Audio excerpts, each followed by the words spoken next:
Uh, St. Tammany, Mike Cooper, who's with us here today. Jefferson Parish, Cynthia Lee Shang, she's with us and will speak in a minute. The New Orleans Mayor, Latoya Cantrell. We also had Guy McGinnis, who is parish president of St. Bernard, and we were able to have a very good conversation. As you can imagine, the damage assessments for Hurricane Zeta are preliminary, and the biggest challenge we have is restoration of electricity. And certainly I don't have a whole lot of information on that particular timeline. Today is the first day after the hurricane, and those damage assessments are ongoing, and repairs are actually being made as well, but it'll be some time before all of that is complete. We also have Congressman Garrett Graves, who's traveling with us today, and he may join us in just a moment, and if he does, he may speak to you. As you all probably know by now, Hurricane Zeta made landfall in Coctree yesterday, right at 4 p.m., and it had maximum sustained winds of 110 miles per hour. That is literally the strongest possible Category 2 hurricane you can have, because 1 mile per hour more would make it a Category 3.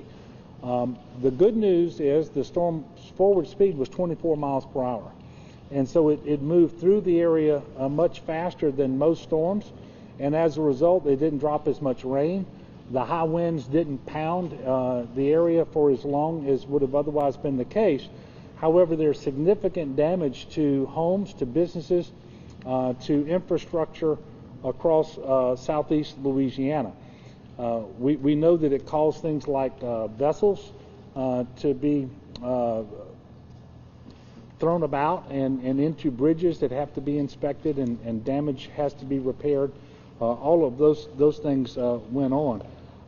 I do want to thank everybody for their work today, because all across Southeast Louisiana we have seen people being good neighbors to one another, taking care of individuals.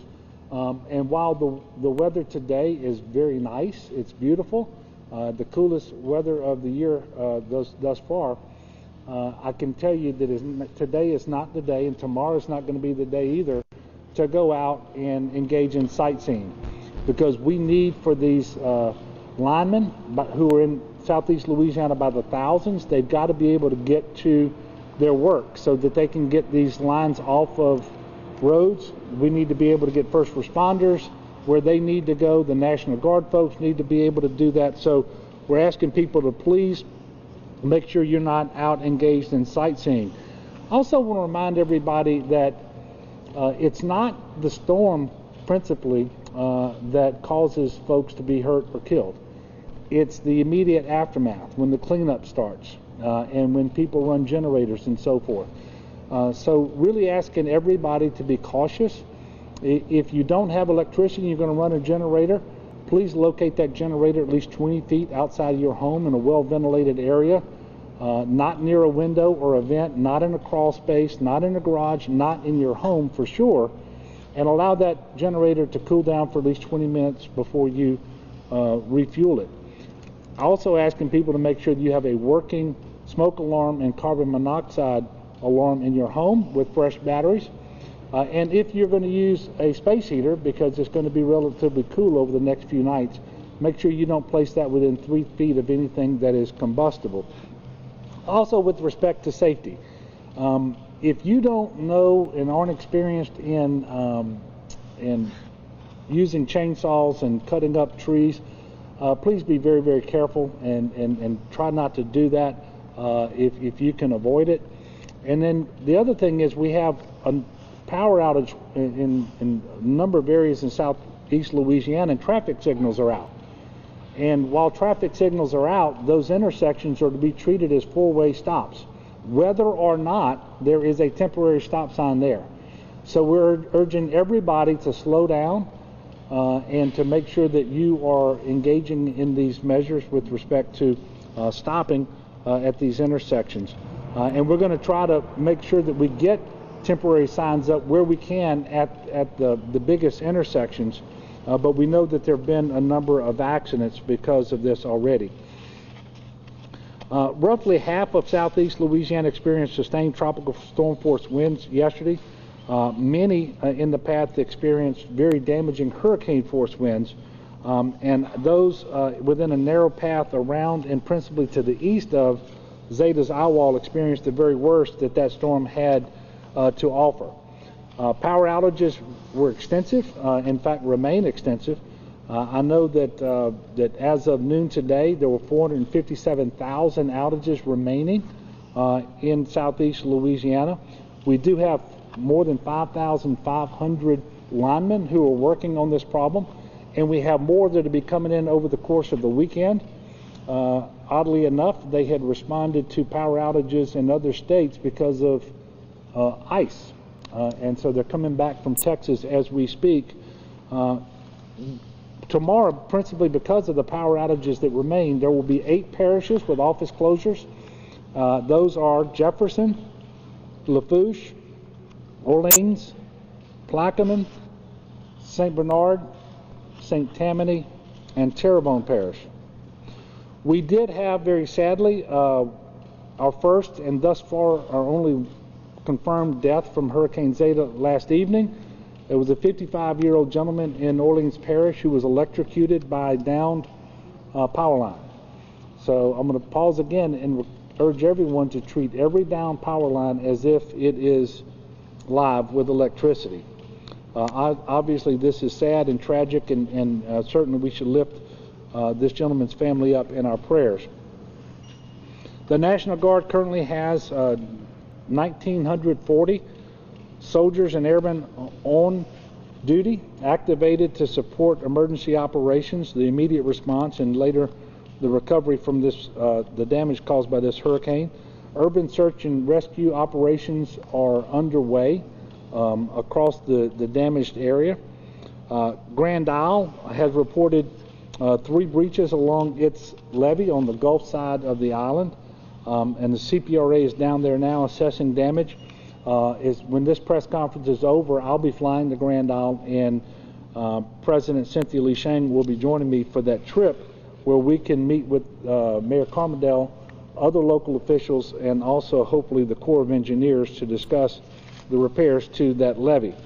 Pumps are on site in Grand Isle to assist in dewatering efforts. The CPRA is tracking 689 gates across the coastal zone. 319 of those remain closed, and a number of floodgates will begin reopening today as the conditions allow. There are currently 22 state roadways that are closed due to water or debris. I'm encouraging everybody, if you need to be out and about, please go to 511la.org. You will get real-time information about road conditions and whether certain highways are closed. DOTD crews are out assessing damage across the highway system in Southeast Louisiana. There could be additional closures, and inspections of bridges are occurring as well. So we're asking you not to go out if you can avoid it, but if you do, please check 511la.org. We still have individuals from Southwest Louisiana who've been sheltering, principally in the greater New Orleans area. There are 3,394 Louisianans being sheltered last night. That includes 76 Hurricane Zeta evacuees. They are all in local parish-operated shelters. There are 6 of those. 3,162 were Hurricane Laura evacuees. 3,060 of those are in 7 hotels, 5 of which are in New Orleans, 1 in Baton Rouge, and 1 in Lafayette. There are still 102 evacuees in the Alexandria Mega Shelter, and that includes the Medical Special Needs Shelter. And with respect to Hurricane Delta, we're down to 156 evacuees sheltered. 153 of those were in New Orleans at a hotel. So altogether there are 6 hotels operating as non-congregant shelters in New Orleans for evacuees from Southwest Louisiana. With so many people without power, it's really important that we focus on the election next week. And so we have an election task force that is looking at all the polling places that were without power today, and as well as registrar of voters offices and clerks of courts offices.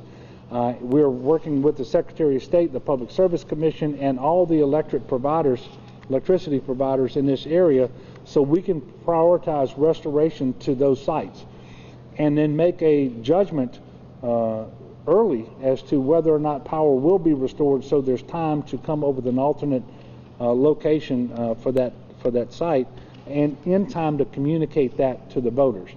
So we always ask citizens to be weather aware, to pay attention to their local elected officials and heed whatever guidance they're given, but and that's always the case. In addition to all of the things we normally do, we need you doing that with respect to this election too. So if you didn't vote early, if you haven't cast that mail ballot, you plan to vote in person on election day, we need you paying attention, and we're going to get you that information just as soon as we possibly can. Due to Hurricane Zeta, drive-through COVID test sites operated by the National Guard were closed today in New Orleans and in Baton Rouge, Acadiana on the North Shore. We expect all those sites to be back up and operational tomorrow, so we're encouraging everybody to be mindful of that and to avail yourself of those testing opportunities should you need to do so. Obviously, we have a lot of work to do to continue to recover from this hurricane, and I want to thank all the local elected officials who are here today and others across Southeast Louisiana for the work that they've been doing. It's been tremendous. And I want to thank the folks from FEMA, because we've actually been traveling with the administrator from FEMA Region 6 out of Texas, Tony Robinson, today. The administrator for FEMA will be in the New Orleans and Jefferson Parish areas tomorrow. We'll have an opportunity to visit with him. So I'm going to ask the parish presidents to come up now, followed by Congressman Graves, and then we'll take a few questions on the back side of their remarks. But thank you all very much again for covering this particular event.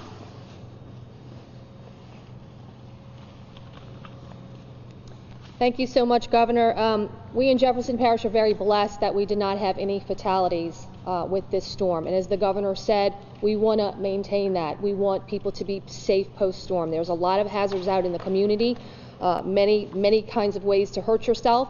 We want to get through the storm with minimal injuries and no deaths. So many things happened. We spent this morning, I spoke to all the mayors. All of our team spent this morning really assessing when the sun came up. As the governor said, we've had breaches in Grand Isle. That's a very vulnerable area for us. We're going to go and assess that damage. Last night in Lafitte, there was a casino boat that hit the swing bridge.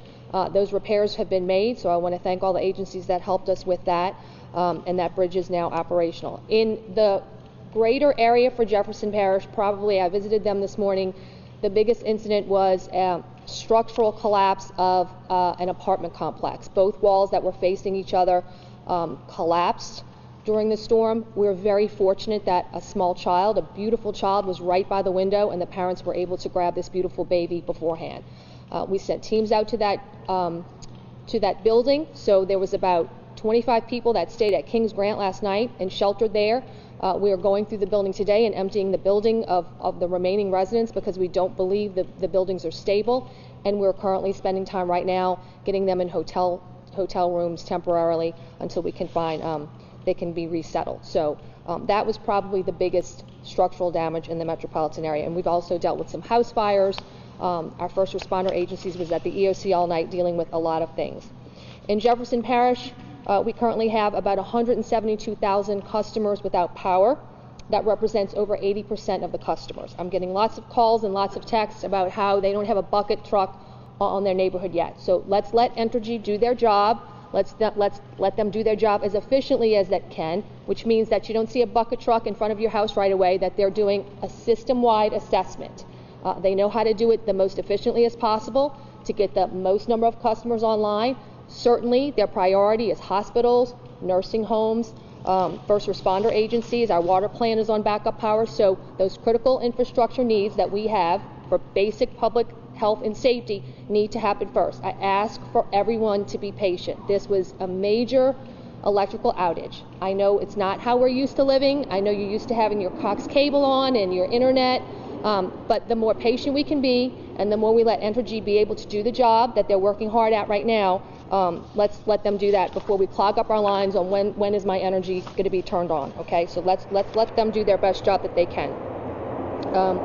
So most of the hospitals, I'm told, are back on regular energy. They were all on generator power, and most of our hospitals are on energy. We have concerns about our sewer station. So when you go into your home, water is fine, but when you go into your home and you take a shower or you do laundry, all of that wastewater that leaves your house needs to travel to our treatment plants via lift stations. We have 500 lift stations throughout the parish that are powered by energy. We do not have backup fuel service for all of those lift stations. We enlisted our emergency contract to bring out both the backup, the diesel pumps, as well as 18-wheeler trucks to come out and actually physically push that matter through. If you don't have to do your laundry, we want you to just engage in your basic services to produce the least amount of wastewater out of your home. Go to the bathroom.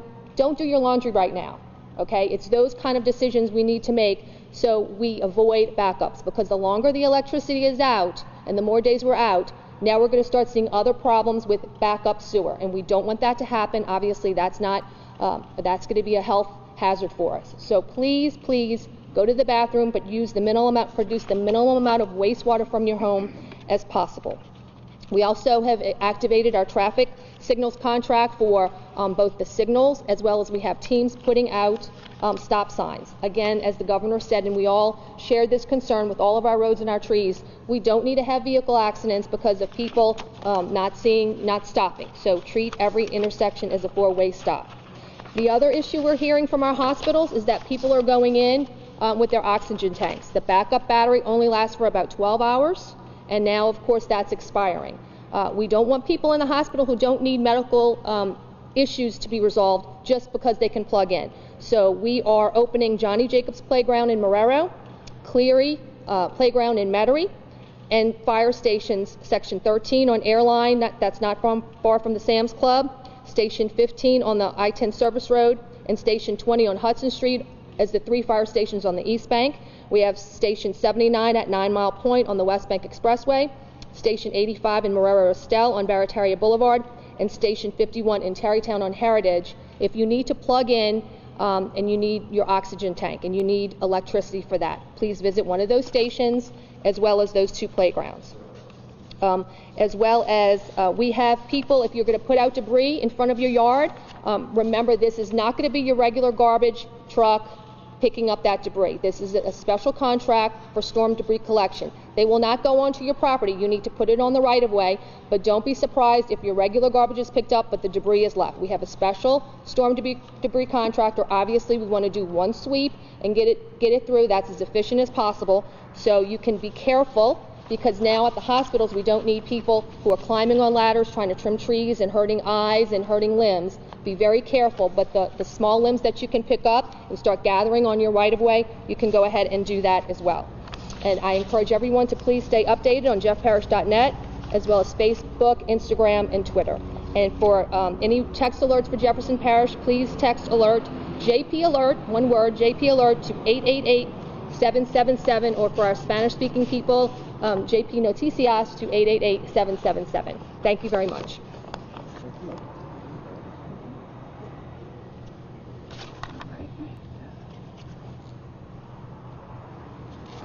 Well, good afternoon, and thank you so much for being here. Thank you so much, Governor and Congressman, for being here with us, and of course, my brother and sister who joined me, and we're always in close communication pre-disaster and absolutely as it relates to post-disaster.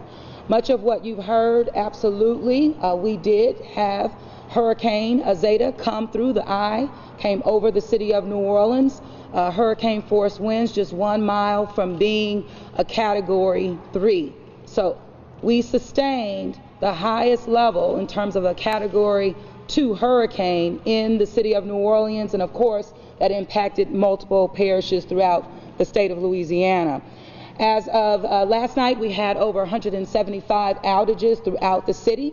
As of right now, we have about 125,000 that are still out. It is definitely the biggest impact as it relates to the city, in addition to our urban canopy, meaning our trees throughout the city. We know over 750 down, but again, as the governor indicated, assessments are ongoing. That's happening right now.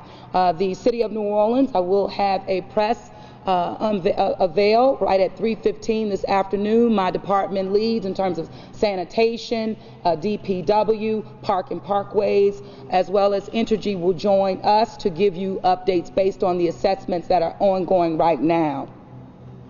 The impacts of the power outages have definitely impacted as it relates to our sewer system. On last night, the Sewage and Water Board, with the alternative power sources that were on hand, in addition to Turbine 6, was able to address our sewer system. However, we're still feeling the impacts right now, but as we're moving through it, it is definitely something that gives us great concern if we continue to see sustained power outages. But for right now, we're being able to manage and, of course, pumping sewer as needed. Residents are encouraged to call 311 to report any non-life-threatening issues. This is very important. You can also report at NOLA.gov/311.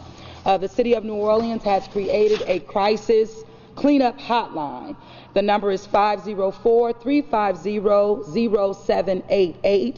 This hotline you can go to, again, to request help with cleanup, particularly as it relates to blue tarps is a request that we've been getting from residents with roof damage.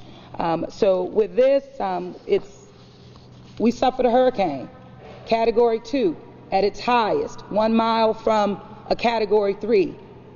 So the impacts are real, and just asking for your patience as we move through the cleanup that is necessary, and of course the power outages that definitely have an impact on our people right now. We understand that. You've heard President Lee Shang, you've heard from Governor John Bel Edwards talk about traffic signals also being impacted, of course, by outages. We've had accidents throughout the city of New Orleans. Again, if you don't have a flashing light, it doesn't mean you just go right through the intersection. We do have the Department of Public Works putting up four-way stop signs in key and important intersections throughout the city. But again, we can't put stop signs up at every intersection in the city. So please bear with us, have patience, and we will get through this. The good news is that we've come through. Did lose a life in Orleans Parish. Thank you so much, Governor, for expressing your condolences.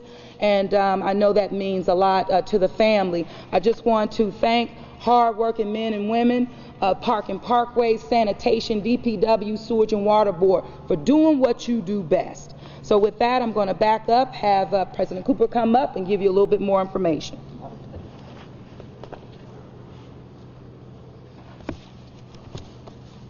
Thank you, Mayor. On behalf of St. Tammany Parish, I want to thank Governor Edwards and his team for his support before, during, and after this event, and particularly for the 6 events that preceded this that put St. Tammany Parish in the cone of uncertainty. We experienced much of the same that has been expressed already. We've had down power lines, down power poles, down trees that has put power out, power outages. As of last night, we had over 80,000 customers without power. At this time, we're down to about 67,000 customers without power. Our Public Works Department this morning immediately deployed chainsaws and equipment to remove down trees from our local roadways for the benefit of our citizens to be able to get out and for the benefit of emergency vehicles as well. They're working strenuously to continue removing trees throughout the day until this task is completed. With regard to our local power agencies, Entergy, CLECO, and Washington St. Tammany Electric, they too are working tirelessly to reestablish services to our citizens. Before the storm, CLECO, our largest power provider, had pre-positioned assets at North Shore Square and Pelican Park in order to be able to immediately mobilize today after the storm. We have utility companies from other jurisdictions that are assisting, and our citizens may not see all CLECO trucks. They may see trucks of different colors and with men with different colored hard hats out working to get power restored. I can assure you that they have identified the transmission lines and the distribution lines that have been affected, and they are working strategically to get power restored to our citizens. I also want, and I ask our citizens to be patient during this time. They have indicated that, of course, it's not going to be a matter of hours or a matter of a day. It may be several days before power is restored across our entire parish. So I ask, again, our citizens to be patient and understanding of this fact that we continue to work for that to get power restored. Also want to indicate that St. Tammany Parish schools, public schools, will be closed again tomorrow. They have indicated that due to the power outages and other situations that schools will not be held tomorrow. Our offices at Coop Drive, St. Tammany Parish government offices, will be open tomorrow. We ask our employees to come back. We've been working remotely to serve our citizens during this time, but we'll be back at the office tomorrow to continue to serve our citizens. I also stress the importance of safety. While you're driving out on the highways with the traffic signals not operating properly. Just taking all safety precautions that have been expressed earlier. So again, on behalf of St. Tammany Parish, I ask our citizens to be patient and understanding. We will keep you apprised as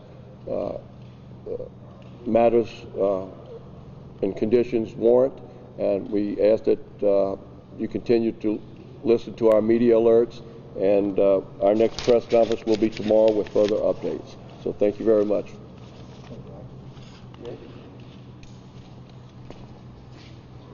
Hey, this morning so far we've been to Terrebonne Parish, Lafourche, and have met with officials from those parishes in addition to Jefferson, Orleans, St. Bernard, and St. Tammany and Plaquemines Parish.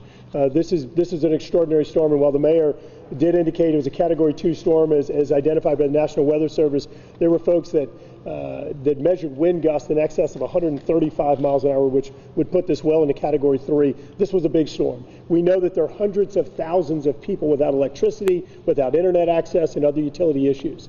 The good news is that there are thousands of workers in from out of state that are assisting Entergy, CLECO, Cox, and others to help to restore the utilities, and we're going to continue working and pushing to get many, many more in until everyone's power is restored. This event was largely a wind event. This would have been much, much worse had it not been for all of the billions of dollars that have been invested in levees, flood protection systems, pump stations, and restoring our coast. So this could have been a big water event as well, and thankfully that was prevented.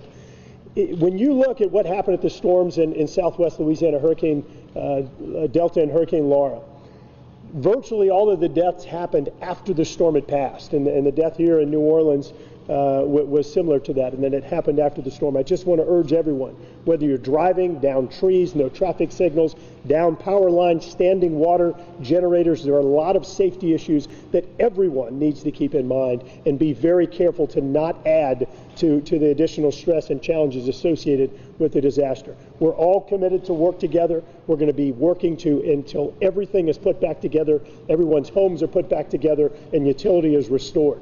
Lastly, I just want to say on behalf of Congressman Richmond, Congressman Scalise, and of course our senators, we are committed to ensure that all the FEMA resources, Corps of Engineer resources, Small Business Administration resources are brought to the table to help with the recovery efforts, and of course that includes the backdrop of the coronavirus pandemic. So with that, I just want to urge everyone stay positive and test negative. Thank you.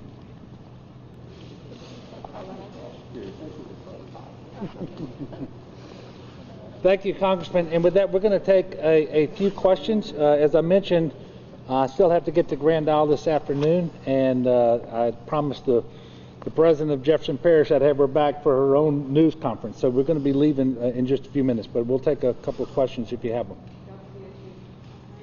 Based on the damage that you see throughout the state, would you say flooding has been a major concern there? And then also, where would you say that you've seen the most damage of real estate? Yeah, so flooding was not a big issue with this storm, except right along the coast. All the levees performed exceptionally well, except for the Burrito levee on the front or the Gulf side of Grand Isle. There was some water that breached that levee in 3 locations. However, very quickly after the storm passed, most of that water went back out. So even on Grand Isle, they didn't have the flooding that would have been expected from a storm of this strength, partly because that storm moved through so quickly. But there is tremendous wind damage. And quite frankly, we're going to leave here. I haven't been to Grand Isle yet, but we know that there's damage to structures there, not just to the utility poles and to the power lines and so forth, but to homes, to businesses. Entire roofs were blown off and so forth. So we know that there in Lafitte, Plaquemines Parish, and St. Bernard, that eastern side, and by the way, the meteorologist told us yesterday that this storm was almost certain to be much stronger in the eye wall and then going out towards the east, and that proved to be the case. And so we're going to see tremendous damage at Grand Isle today, and we'll be seeing firsthand that damage again tomorrow in Plaquemines and in St. Bernard. But significant damage out there, and our heart breaks because this has been a tough year. And we've been fighting the COVID public health emergency since March. We've had so many named storms that have come through Louisiana, and to do that on the, almost at Halloween. And by the way, there's another system out in the Caribbean as we speak. We're not especially worried about it yet, but let's pray it away. Let's don't pray it on to anybody else. Let's just pray it away from us, and hopefully we won't have to deal with that.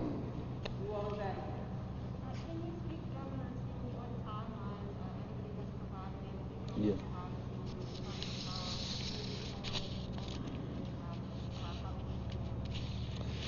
These old ears spent some time in the Army. They don't hear so well, but I think the question dealt with the timeline from the energy and CLECO and other electric service providers as for the restoration of power. I have not received timelines, and typically the way this happens, they spend the very first day after the storm assessing the damage, and right now they're coming up with their timelines for power restoration, and they're going to give those timelines something like this. They're going to say within 5 days 90% or something like, and so I'm expecting for them to say that. The good news from our perspective, from what I've seen, but also in talking to these parish presidents and also to President McGinnis, is we don't see the major damage, catastrophic damage to our transmission lines. So we still have Cameron Parish without electricity for the most part all these weeks after Hurricane Laura. And that's because we had transmission towers, hundreds of these very tall steel towers that were damaged or destroyed that had to be replaced. We're not talking about that kind of damage here. So principally it's to the distribution system. Those poles are easier to repair and to replace if necessary, and typically the power will come back on quicker.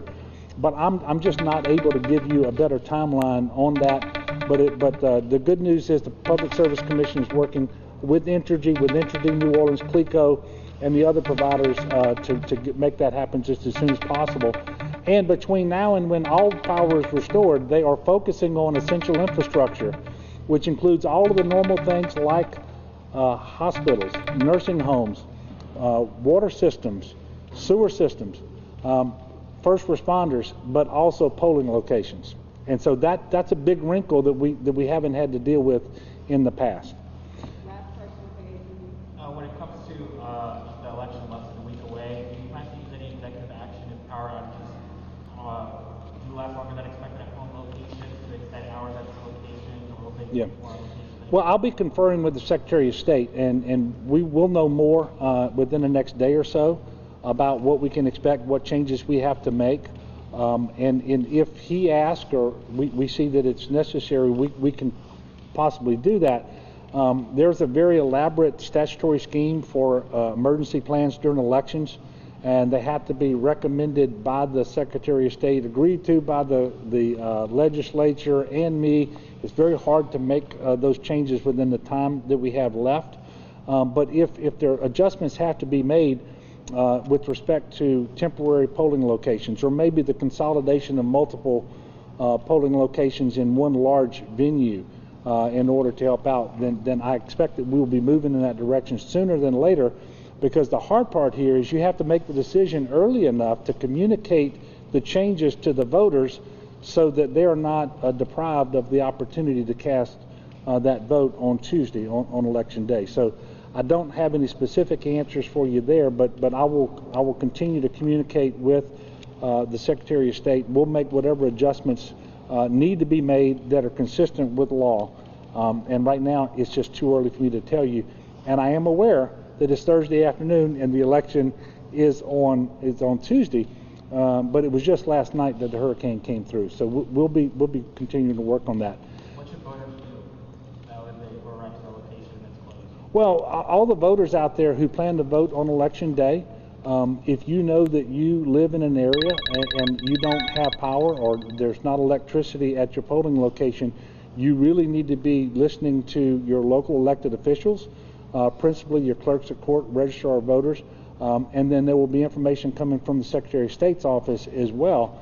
And again, it's going to be our goal to get that information out to you well in advance of Tuesday, if in fact you're going to be casting a vote somewhere other than your ordinary and customary polling location. So we'd encourage you to do that. In the meantime, everybody please stay safe. Remember that we are in a COVID environment, and so being a good neighbor means doing all the things you would typically do after a hurricane, but doing it with a mask on and from 6 feet apart if that's at all possible. So thank you so much, and we will be talking to you all again soon, and thank you for your continued coverage of this hurricane and of the COVID-19 pandemic. Thank you, Governor. Thank you. Y'all be careful.